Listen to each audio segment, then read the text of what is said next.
লজ্জাস্থান ঢাকার জন্য শুধু একটা জামা ছিল, গায়ে দেওয়ার মতো কোনো জামা নাই। এই সাহাবীর মতো গরিব কোন সাহাবী মদিনার জমিনে নাই।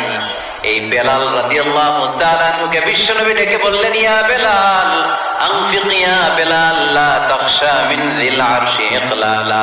ও বেলাল, আল্লাহর রাস্তায় দান করো, কারণ আমার আল্লাহর ধনভাণ্ডারের কমতি নাই।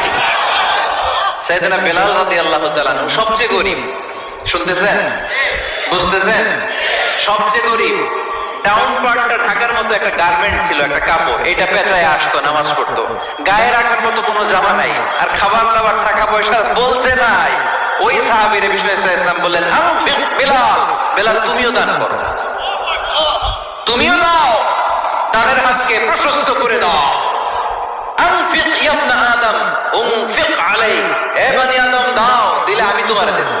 কেজি এটা হুজুরে দিয়ে দিলাম, এরপরে কেউ আমার 20 কেজি দিলে ওইটা ধরবো, ওইটা আবার আরেকজনে দিব, এরপরে আরেকজন 30 কেজি দিলে ওইটারে ধরবো। কথা বলেন, কথা বলেন, কথা বলেন।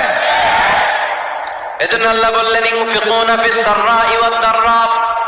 আমার মুত্তাকি বান্দার প্রথম গুণ, তারা সুখে দুঃখে সব সময় দান করে, দানের ধারাবাহিকতা সব সময় অব্যাহত রাখে। যারা সুখে দুঃখে সচ্ছল অসচ্ছল সব অবস্থায় দান করে, তাদের নাম হলো মুত্তাকি।